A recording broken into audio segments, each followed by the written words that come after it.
Welcome back, everybody, to another episode of the Depot Dive, and we're here on Thursday afternoon. This week, we wanted to delay things just a bit so that we could give you our schedule release reaction. Although there has been quite a bit of news since our last episode on Tuesday of last week. Of course, that evening is when the George Pickens trade rumors started to swirl, and by the time we all woke up on Wednesday morning, George Pickens was dealt. So we're going to be talking about the schedule release. We're going to be talking about the Pickens trade, and then we're going to talk about something interesting that Ryan Clark said today about Mike Tomlin and his message going stale and some of our opinions on that. I'm Ross McCorkle. Above me here on the screen is Joe Clark, my co-host as always. Joe, we'll start with you with the schedule release. What's just kind of your initial reactions when you saw the schedule? Yeah, my first reaction was that back end of the season, the Steelers got done zero favors yet again. It's a brutal stretch from week 10 to week 18, really. It's not as bad as, the one last year was, but that tough finish again, it makes me think that we're going to get another little repeat of what we saw last year, where maybe they play well early and we start to hear, oh, the Steelers are back. Maybe Mike Tomlin, coach of the year. And then, we'll drop three in a row to the Bears, Bills, and Ravens, or Bills, Ravens, and Dolphins, or Ravens, Dolphins, and Lions. And all of a sudden, then they blow a divisional lead and they're fighting for a wild card spot all over again. So that was kind of what went through my head, was that the end of the season is going to be quite difficult. A little bit of Groundhog Day for the Steelers once again, and yeah, you said it. And I think actually this year, it's debatable, I guess, whether or not the back end of the schedule is more difficult. I don't think it is in terms of the opponents they play, but when you factor in the fact that they have a Week 5 bye after that Ireland game, and they're basically going to have 13 straight games to play, including a very tough final 6 or 7 games of that schedule. Yeah, it's going to be very difficult. They don't even really have a mini bye to look forward to at the end of the year, as their only Thursday game on the schedule, I believe, is Week 7. And so, pretty much the final half of the season, everything after when their bye was last year is all just one straight through chunk of the season for the Steelers this year. So it's going to have its own challenges, kind of similar to last year. The beginning of the schedule is not as difficult.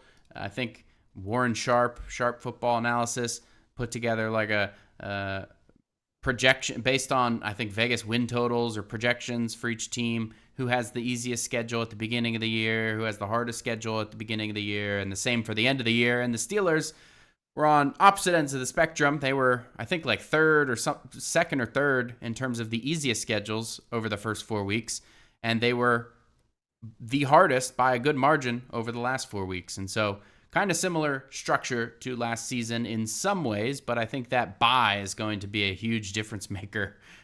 Art Rooney, I think people just kind of assume, I guess, because of the international game, that's why you get the bye there, and it does make sense, and Art Rooney basically said as much. It makes sense for the NFL to do that. But last year, the Jets, the Jaguars did not have that bye after their international games.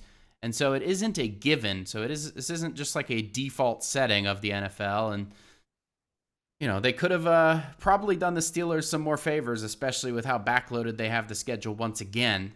Joe, the division games start a little bit earlier this year, at least. We got the Browns Week 6, the Bengals Week 7.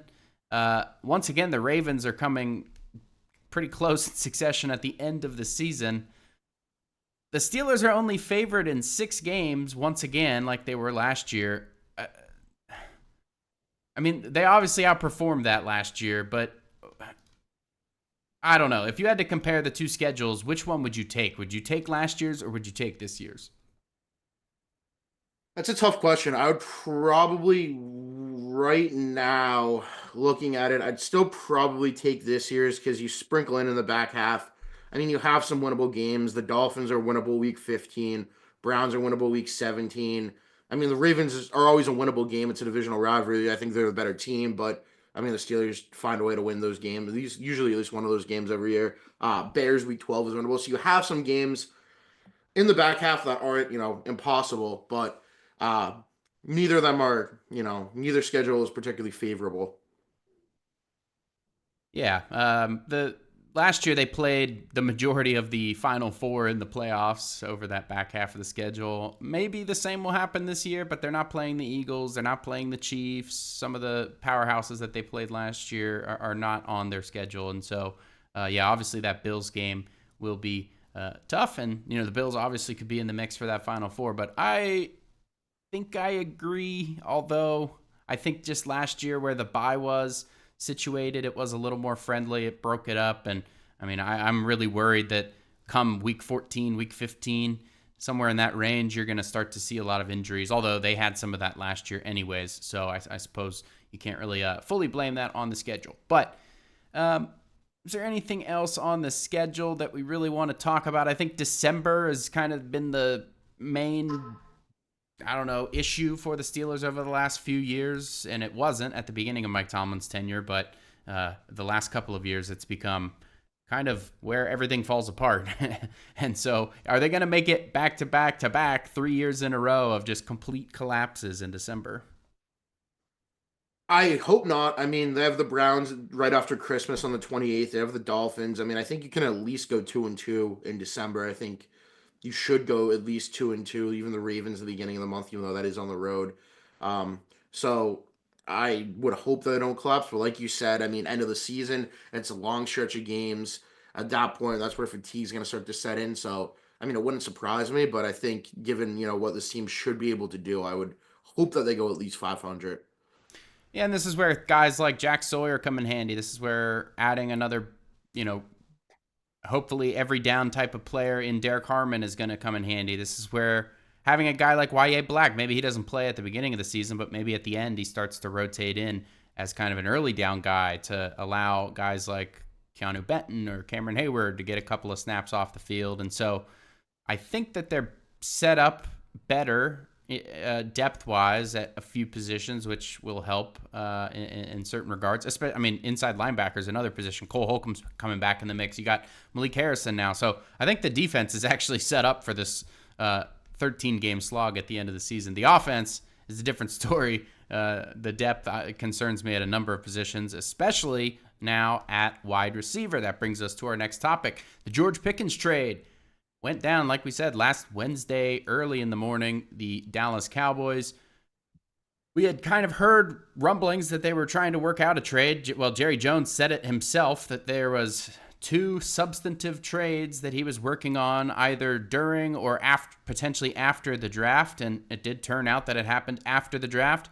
The Steelers shipped away George Pickens in return for a 3rd-round pick in 2026 and a late-round pick swap in 2027.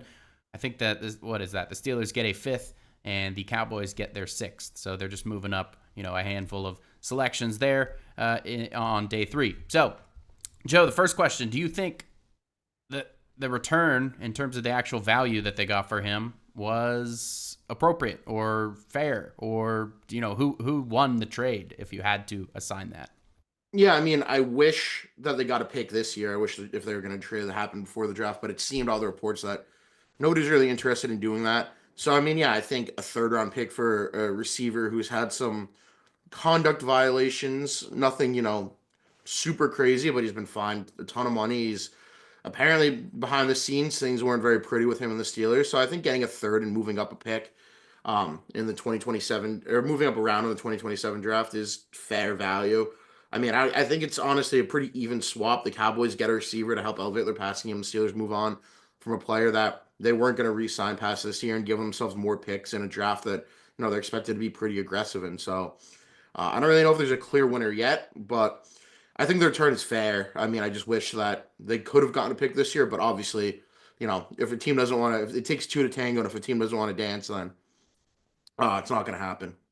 Yeah, I've seen some takes, like, I can't remember exactly who said this. One of the national media guys was like, oh, well, a 3rd-rounder next year is basically worth like a 4th-rounder this year. And do you buy in? Do you buy into that kind of line of thinking? It's nice to have a pick this year, but if the Steelers' strategy is to stockpile picks for next year, then a 3rd-round pick next year is very valuable. So where do you fall on that? Yeah, I don't really I don't buy into that much at all because if the Steelers are motivated to move Pickens, they got the best pick they possibly could. So I don't really think that's a fair evaluation, especially with the draft a year away. Right. And if that, I guess, summation of value it was correct, then, well, Diana Rossini reported that the Cowboys initially were offering a fourth. So if the Steelers viewed it that way, then they, could have just taken a fourth if that report is true, and, maybe used the pick on drafting a wide receiver or what it might be. They didn't draft a wide receiver, obviously. They had a couple of undrafted guys, Rock Taylor from Memphis and Keyshawn Williams. Where's he from? Indiana. Two different guys, and we'll see if, what kind of chance they have to make the roster. I think Rock Taylor in specific is very intriguing to me. He's a height, weight, speed kind of guy. He's a deep ball kind of guy. He's a guy who could make big plays during training camp and turn some heads and kind of become a fan favorite, one of those, training camp wonders. And, with the wide receiver room the way that it is, maybe he could find his way into a roster spot. But looking at the actual guys who will probably get playing time or, they'll rely on to actually make an impact in the season, what's your just kind of overall evaluation of this wide receiver room? Is it better than last year? I do think it is better than last year. I don't think, it's head and shoulders better, but I think it's marginally better. Metcalf, I think, is a better number one than Pickens was last year.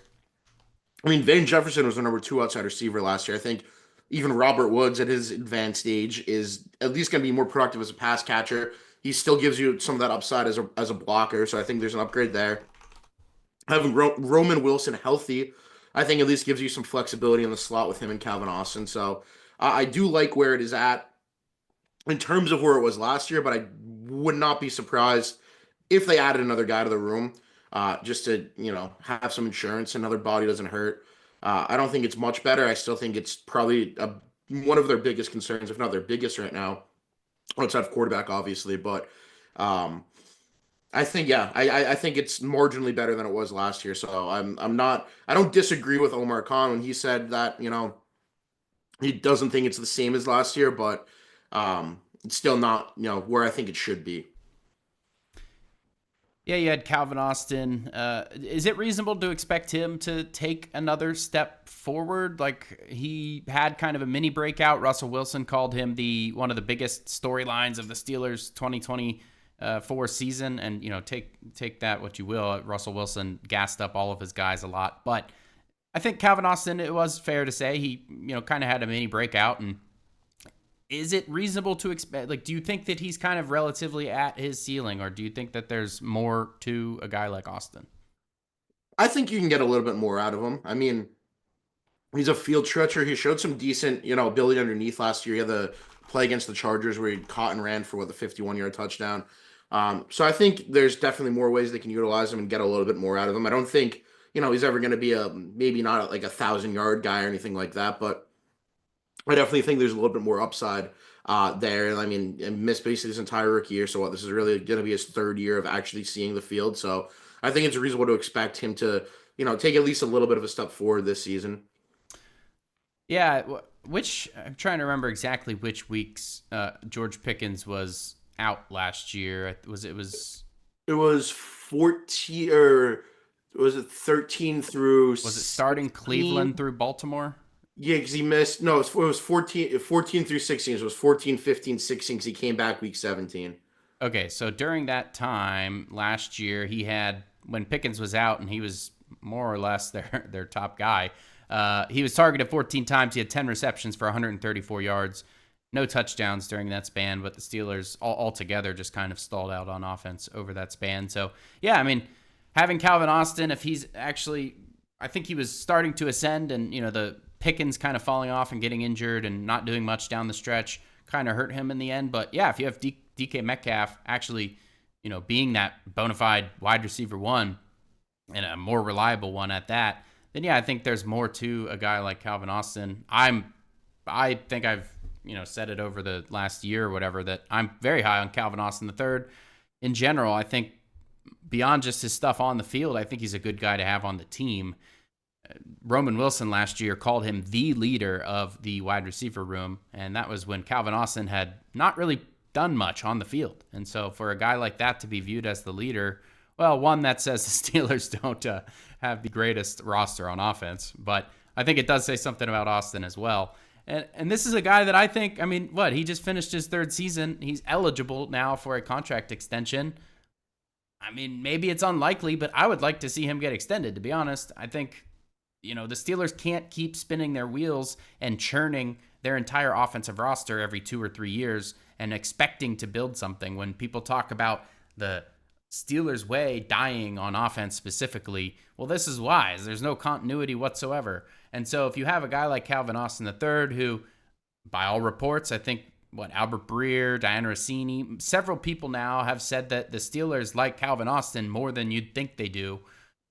If that's true, and he is a good locker room guy, he's not going to be expensive at this point with his production. I mean, Joe, am I off base saying that they should extend him?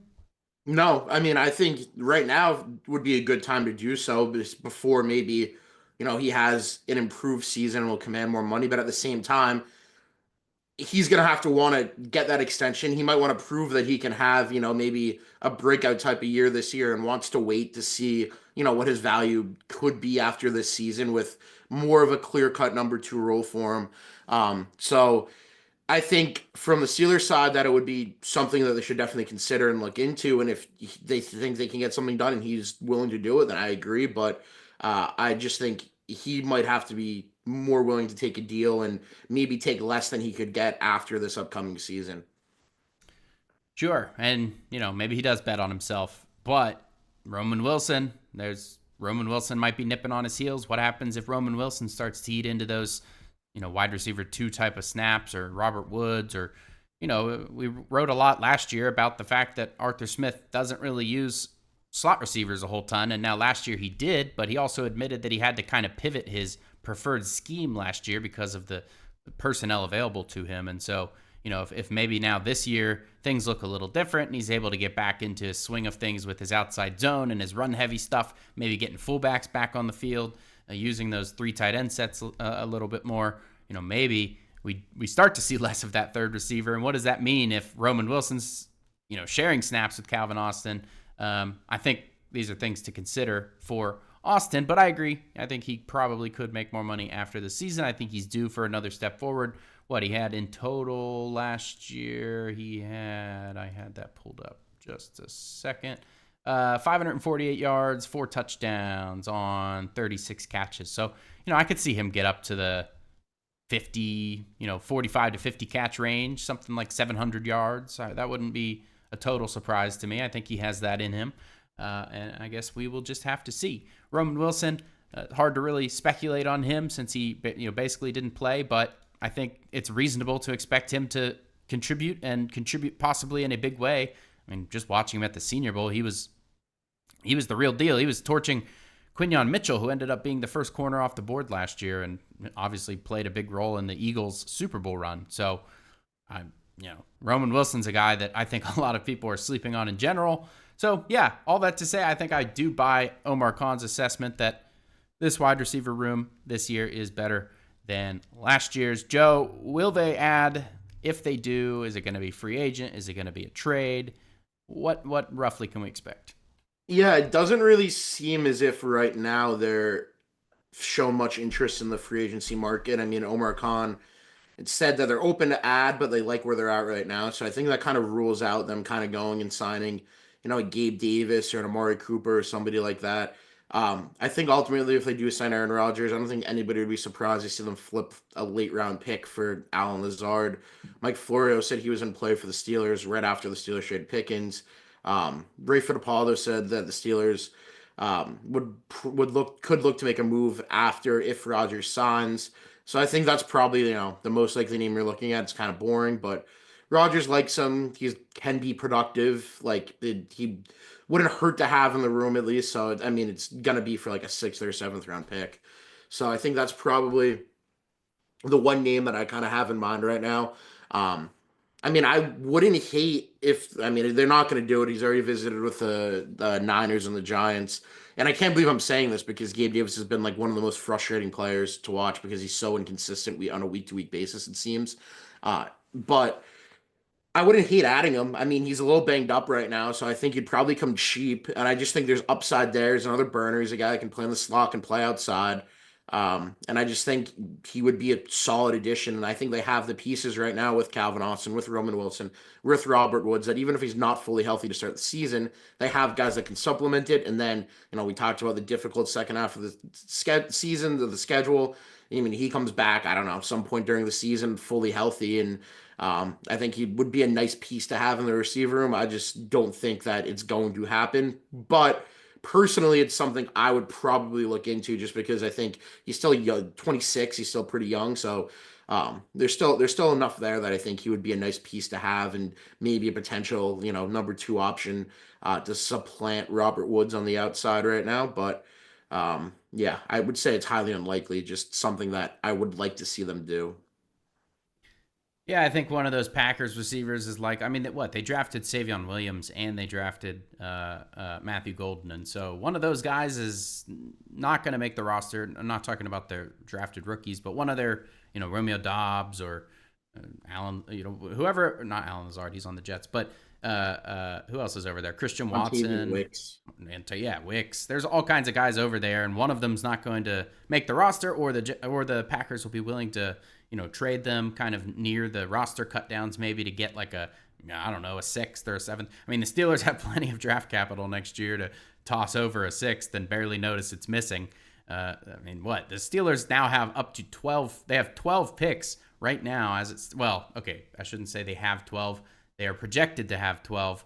They have 8 at the moment, but they are expected to get 4 compensatory draft selections, which will be awarded next spring leading up to the draft. And so, yeah, I mean, Steelers aren't going to be able to draft 12 players and fit them on the roster. And so some of the stuff's obviously going to get packaged up to trade up for a quarterback is what it kind of seems like in the first round next year. But yeah, you can play with some of those fifth, sixth. I mean, a compensatory fifth round pick is basically a sixth rounder. You toss that away for a wide receiver that can help you a little bit this year. I'm totally in favor of that. I don't really necessarily have a favorite or a preference, but one of the Packers guys who maybe was around when Rodgers was there, I think those guys were rookies when Rodgers was last there, some of those guys. So that would make a little bit of sense to me. But yeah, Gabe Davis would be interesting, 26 years old, coming off, what is it, a knee injury, I think? Yeah, I think it's meniscus. So you do worry about that a little bit, I guess. But I mean, the Steelers just ended up trading for Mike Williams, who was coming off like various back injuries, and he's much older than Gabe Davis. And I mean, of course, Mike Williams didn't do anything, but he was much older, and I think Gabe Davis is in a much better position to bounce back from that type of injury at 26 years old. So, I mean, in a way, you look at Gabe Davis's touchdowns by year, 7, 6, 7, 7, and then only 2 last year. But I mean, you stack that up to a guy like George Pickens, who only has 12 in his 3 seasons in total. That's a pretty attractive. This guy can score and he can make big plays. So that's what the Steelers need. Moving on to our third and final topic, Ryan Clark said some interesting stuff on ESPN. What was it, First Take, I think, this morning. He was talking, and he said this roughly before, but kind of reiterated it now that we're a little further into the offseason. And here's the quote. I always say this, and people get mad. I believe that Mike Tomlin is unfireable. I believe if Mike Tomlin steps away from being the coach of the Pittsburgh Steelers, that should be his decision, and I've said it time and time again. I do believe that should be the decision he makes. I believe Mike Tomlin should coach in another organization. Mike Tomlin should be a fresh voice somewhere else because I believe as great a coach as he is, and he's a first ballot Hall of Famer, I believe his voice has run stale. I believe he's allowed that team to reach the highest of heights they're going to reach unless they can get a top-tier quarterback. So it's kind of a critique. It's kind of also a compliment, all wrapped up in one. It's part Tomlin critique, part Steelers organizational critique, part, Tomlin is Clark's friend, and so he was kind of also praising him, and they're calling him a first ballot Hall of Famer. Joe, Do you agree that Tomlin is unfireable? Do you think that if we continue on this current pace until his contract is up, he's through the 2027 season? I believe he got that 3-year extension last year. So yeah, 2027 season. Do you think they would extend him again if things continue to kind of go the way that they have? I think it really depends because I really wouldn't be surprised if they did. So you get your quarterback next year, maybe you have two similar seasons, and it's like, well, hey, he won 9, 10 games with a rookie quarterback. Let's give him another 2 years or something like that. So I don't necessarily think that he's going to be done if they keep on this path right now. I do think like if they wouldn't ever announce that, they fired him. Right. It would be some creative PR wording that they mutually parted ways or something like that. So yeah, I guess like in that sense, Ryan Clark's right that he's unfireable. But I mean, his whole statement was just talking out of both sides of his mouth because how can you say his message has gone stale and then he's taking them to the same heights unless they get a new quarterback? So what? Yeah, you get a new quarterback and then the message all of a sudden stops running stale. Like it's like what's the point there? It's either it's gone stale or it hasn't. And I mean, yeah, they haven't had good quarterback play the last couple of seasons. Last year was, at least for stretches was an upgrade, and they were a good team. Um, I mean, do I think Tomlin would succeed somewhere else? Absolutely. Do I think the Steelers who could probably benefit from having at least a new voice or somebody else? Like, yeah, maybe. But I don't think they're going to move on from him at any point soon. Really, I mean. I guess if things really hit the fan in the next few years, that his after what 2027 is when his contract expires, then maybe we could see a change, or he could decide to walk away and do TV, like all the smoke and rumors were coming out the end of 2 seasons ago, the end of 2023 season. That was all the talk and all the rage. So at some point, if there was smoke there, eventually, maybe a few years down the line, then there's fire. But yeah, I mean, he said it a few times that Brian Clark has that Tomlin needs to go find his Andy Reid in Kansas City and go lead another team. But I just don't really understand his point that they've gone as far as they can unless they get a new QB and then all of a sudden like it's gonna reinvigorate Tomlin. Like, just make up your mind one way or the other, man. Yeah, and who's there even to go? Who is the message growing stale on? I mean, how many players have even been there for more than one contract at this point in time? Guys who were, of course, drafted. There's veterans on the team like Slay and stuff, but I'm talking guys who were drafted by the Steelers who signed a second contract with the Steelers. You got Highsmith, you got Watt, you got Hayward, obviously. Fitzpatrick, they didn't draft him, but he's been there for multiple contracts now. There's a couple, few guys like that, but on offense, Pat. I mean, is it just Pat? I think it's just Pat Freiermuth, unless I'm Yeah, missing somebody. I think yeah, it would really only be Freiermuth. I'm So trying to, I mean, we're talking about less than 10 generously, and I think it's probably more like 7 or something in that ballpark players that they actually drafted that have been around for a second contract. I might even that 7 might even be generous. I don't have the number in front of me, but yeah. So who's this message even growing stale on? Because this is a group that is constantly churning and evolving, and by all accounts, players still seem to love Tomlin. I think we saw it on Hard Knocks last year. The buy-in was fine. I didn't notice any. If anything else, all the other coaches in the AFC North seemed rather lame compared to Tomlin. So I don't really buy the whole staleness of the message thing. I do see a situation where Tomlin could, quote unquote, part ways mutually with the Steelers, at the end of his next contract. Say they trade the farm, they go up and they get their quarterback next year.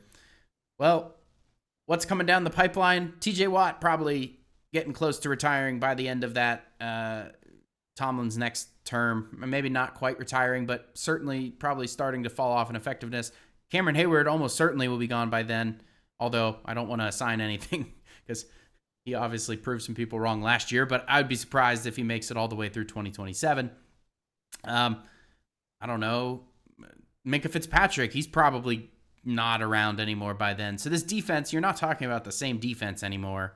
And if the defense isn't able to carry the team as it has been able to in the post-Ben Roethlisberger era, and then you do start to get maybe you get your first losing season with this rookie quarterback or this, second year quarterback that you traded up to number 7 overall to select, and things are looking like, oh my gosh, once again we spent a first round pick on a quarterback like we did with Kenny Pickett in 2021, and it is already looking, potentially regrettable. At that point, I could see a potential change at head coach, just to, get some fresh ideas in the room, overhaul the coaching staff, and see if they can salvage that first round pick. Because at that point, their free agency decisions this year were all based on getting compensatory picks for next year. The George Pickens trade, getting picks for next year. They haven't traded any future draft capital yet. They have very clearly staked a lot of their future on next year's draft going well. And so I think there is a situation where Tomlin could end up being not shown the door, but however you want to phrase it, PR-wise, not on the team any longer following the 2027 season. Hopefully that's not what happens. Hopefully this quarterback that they draft does well and the defense transitions smoothly, but I think that's a lot to ask, given that some of their big superstars are getting up there in age. TJ Watt, 30, Cam Hayward, 36, turning 37, or did he just turn? What did he just turn? He just had a birthday, I believe. I think he just turned 36. Yeah, he just turned 36 last week. And Minkah Fitzpatrick's up there in age too, and he's obviously not been as productive as his contract dictates. So, yeah, that's my biggest worry moving forward. But we're going to move into our viewer question. This one is from Brett in San Angelo, Texas. If you want your question answered on a future episode, 412-254-3145. If I spoke too fast, that is in the show notes in the comment section on YouTube, on Spotify, wherever you watch it. That will be in the notes. We would love to hear from you. You can call, you can text. Leave us a text if you don't want to have your voice on the show. You're a little shy. That is fine. And we will answer it. Just tell us your name, where you're from. We want to get to know as many of you guys as possible. Brett, one of our regulars here. Hello, Depot Dive. This is Brett from San Angelo. I had a little bit of a fun question for you. So after the Pickens trade and with the likely comp picks, we're up to about 12 picks in next year's draft. So my question to you is, how much more fun is it going to be, or how much easier is it going to be to do a mock draft next year with 12 potential picks and 3 third-rounders, as opposed to this year when you only had 6? Curious to hear your answer. Y'all do a wonderful job, and look forward to hearing it. Thank you. Okay. Well, First off, I will start by saying that I don't think the mock drafts are going to be very fun to do at all. We've been talking about it in our chat since the comp picks and since the George Pickens trade, and just kind of looking at the 12 picks that they're projected to have. That is going to be quite the task. I know people probably think, oh, you just put in the mock draft simulator on Pro Football Focus or whatever and just make your picks, write up a little blurb or whatever. Maybe some of the guys do that, and nothing against them if they do.